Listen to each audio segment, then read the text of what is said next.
In our last class, I discussed about the topic pollination and types of pollination, and in that reference only I also discussed about agents of pollination. So in that lecture, I explained you that pollination is of two types: self-pollination and cross-pollination. And with the definition and different examples, I explained you that what is the difference between self-pollination and cross-pollination. Today I will discuss about outbreeding devices or contrivances of cross-pollination. Now, what is the meaning of outbreeding devices or contrivances of cross-pollination? This means that in certain flowering plants, self-pollination is avoided and only cross-pollination is favored. And to fulfill this purpose, in certain endospermic plant, certain outbreeding devices are present. Means these flowering plants which are cross-pollinated, their flower have certain specific features. These plants have certain characteristic features that in them only cross-pollination will occur and not self-pollination. So these modifications, these adaptive features are only known as outbreeding devices or contrivances of cross-pollination, or even we call them as factors favoring cross-pollination.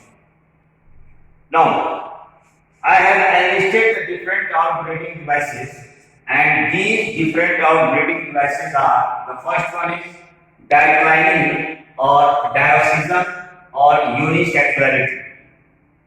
Declining or diocesan or unisexuality. You have studied in class 11th also that certain flowers are unisexual and certain flowers are bisexual.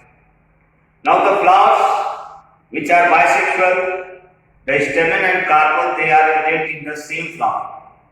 But in case of unisexual flower, the flower may be either staminate or it can be pistillate. Staminate flower means it will have only stamen, that is, it will have only anther, but not carpel. On the other hand, pistillate flower will have only carpel, and carpel includes stigma, style, ovary and ovum. So unisexuality, development or presence of unisexuality in flowering plants favors only cross-pollination, because they have only one gamete. Either they will have the male gamete or they will have the female gamete, or either they will have only one reproductive organ, either that is of male or that is of female. So this declining or diocesan or unisexuality, it is an outbreeding device which favors only cross-pollination and avoids self-pollination. Now the second one is dichogamy. Dichogamy is also a type of outbreeding device, or dichogamy is another factor which favors only cross-pollination and avoids self-pollination. Now what is meaning of dichogamy? Dichogamy means maturation. You know that in a flower, anther represents the male reproductive part, whereas the ovule and ovary, they represent the female reproductive part. Now dichogamy means if anther and ovule, they mature after interval of time. After interval of time means, it means that the certain flowers, they are protandrous. Protandrous means, here I have given the term protandry and protogamy. Protandry and protogamy is under dichogamy. In certain flowers, the anther mature first, Anther maturation first means the pollen grains are matured first in comparison to the carpel, means in comparison to the ovule.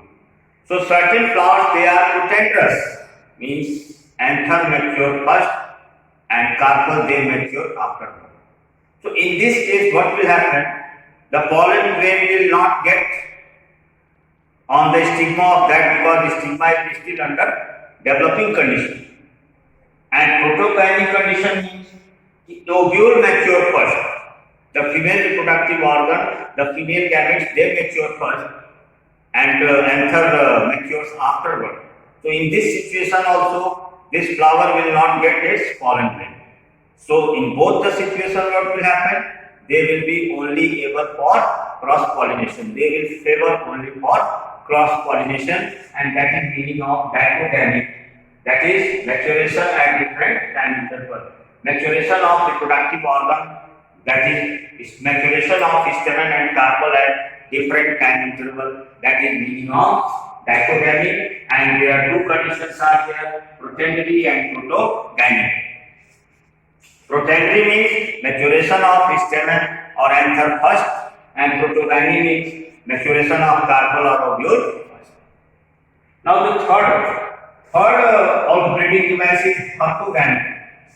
Hercogamy is also an outbreeding device present in certain group of flowering plants. And hercogamy means presence of physical barriers.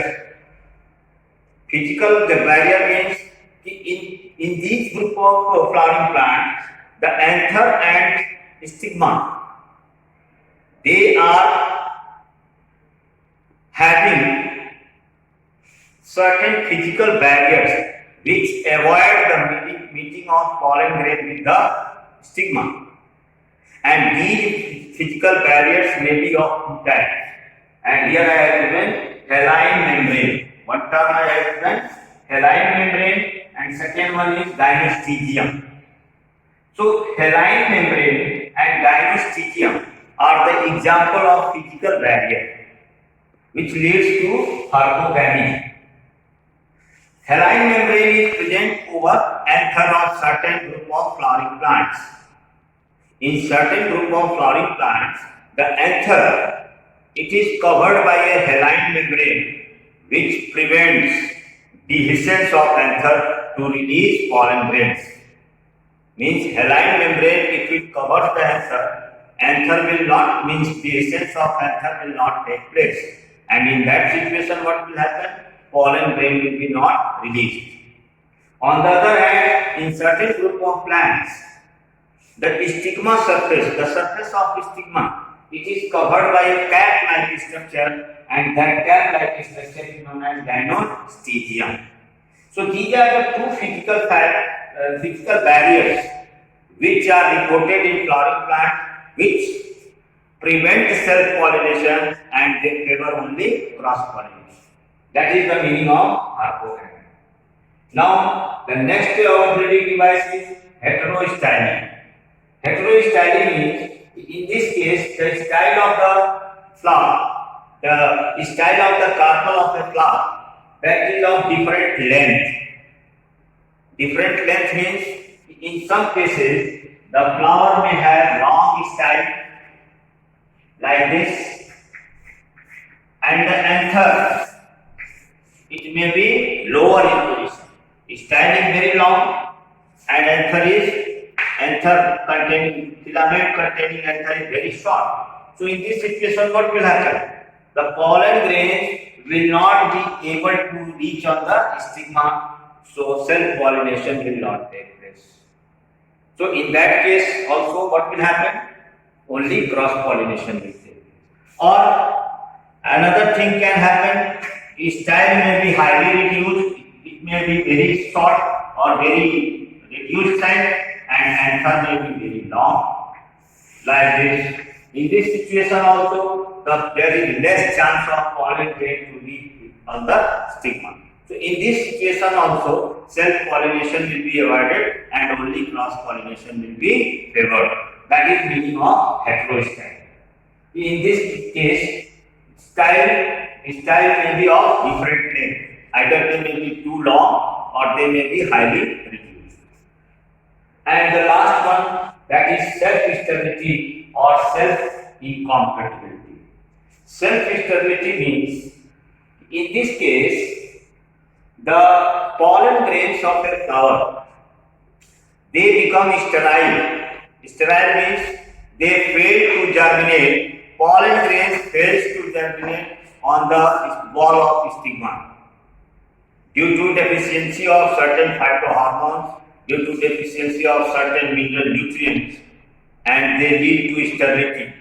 And pollen grains produced by these plants, they fail to germinate on the surface of stigma or on the surface of the stigma of their own flower. So that condition is called self-sterility or self-incompatibility. So in this situation also, you can understand that only there is one way for pollination, and that one way is only cross-pollination.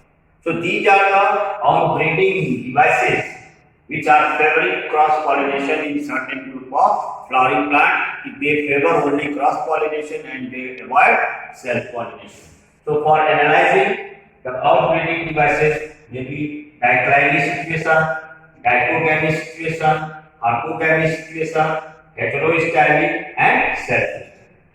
Now students, you go through the topics, read the NCERT textbook clearly, and other topic I will discuss in my next lecture. Thank you.